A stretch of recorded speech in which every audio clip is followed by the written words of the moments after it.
anak perempuan keluar dari labu raksasa. Dia selamat dari ketakutan. Lihatlah kekacauan yang dialaminya. Dia terlihat seperti baru saja keluar dari selokan. Pria tua itu memegang gadis itu di telapak tangannya ke laboratorium impiannya. Pertama-tama ia memandikan gadis itu. Kemudian ia mengeringkannya di atas api. Akhirnya, ia menuangkan beberapa pakaian manusia dari sebuah kotak kecil. Gadis itu berganti menjadi jaket merah. Orang tua itu membeku ketika melihatnya. Dia sepertinya mengingat sesuatu yang menyedihkan. Orang tua itu memasukkan gadis itu ke dalam lubang di pohon. Dia mengatakan bahwa dia akan keluar untuk mengejar mimpinya. Gadis itu tidak bosan. Dia ingin pergi bersamanya, tetapi sangat berbahaya hanya untuk keluar. Mereka harus melewati raksasa yang sedang tidur. Satu kali tergelincir dan pria tua itu dicengkeram pergelangan kakinya dan dibawa ke udara. Di negeri para raksasa, dia kerdil untuk diganggu. Raksasa gemuk itu menggendong orang tua itu di tangan kanannya, menyeret kereta dengan tangan kirinya ke arah bukit. Ada raksasa lain di sisi lain, dengan kakinya di atas dua mobil sebagai sepatu roda. Gadis itu bersembunyi di dalam mobil pada saat ini. Para raksasa bermain seperti ini, mendorong orang tua itu turun terlebih dahulu. Raksasa di sisi lain mendayung menuruni bukit. Kemudian mereka bertabrakan di dasar bukit. Dan pada saat yang tepat, gadis itu menyentakkan kemudi dan kemudian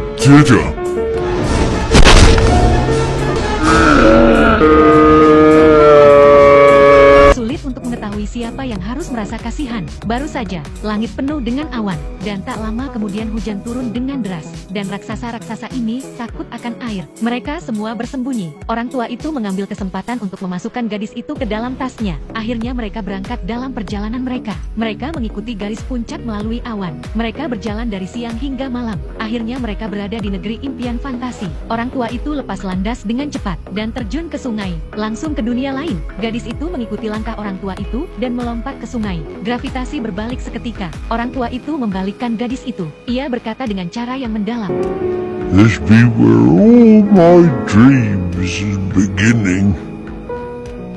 Di sini orang tua itu menemukan emas yang sangat langka. Bermimpi ia mengambil jaring mimpinya, tetapi ia tidak bisa menangkapnya. Sampai ia perlahan-lahan berhenti di depan gadis itu. Baru kemudian orang tua itu menangkapnya. Kemudian keduanya datang ke dunia manusia. Menangkap mimpi hanyalah langkah pertama. Sekarang, yang harus dilakukannya hanyalah meledakkan mereka. Anak babi itu memasukkan mimpi itu ke dalam pengeras suara, dan meniup ke dalam anak laki-laki yang sedang tidur. Mimpi biru memasuki otaknya dengan nafasnya. Anak laki-laki itu mengalami mimpi yang sangat memuaskan malam itu. Dalam perjalanan pulang, orang tua itu menyadari bahwa selimut nyaman gadis itu hilang, dan ini pasti akan tercium oleh para raksasa lainnya. Itu berarti bahwa para raksasa mengetahui keberadaan gadis itu. Untuk berada di sisi yang aman, orang tua itu mengirim gadis itu kembali ke panti asuhan di mana ia pernah tinggal. Ia mengatakan bahwa suatu ketika seorang anak kecil telah menjadi temannya, tetapi anak itu dimakan oleh para raksasa. Orang tua itu tidak ingin hal itu terjadi lagi. Gadis itu sedih. Ia tidak ingin kembali ke panti asuhan. Bahkan jika raksasa itu berbahaya, ia tidak takut gadis itu akan mati. Orang tua itu memiliki jantung yang lemah. Mereka kembali ke negeri para raksasa, mendiskusikan cara agar tetap tidak terdeteksi. Tapi saat itu,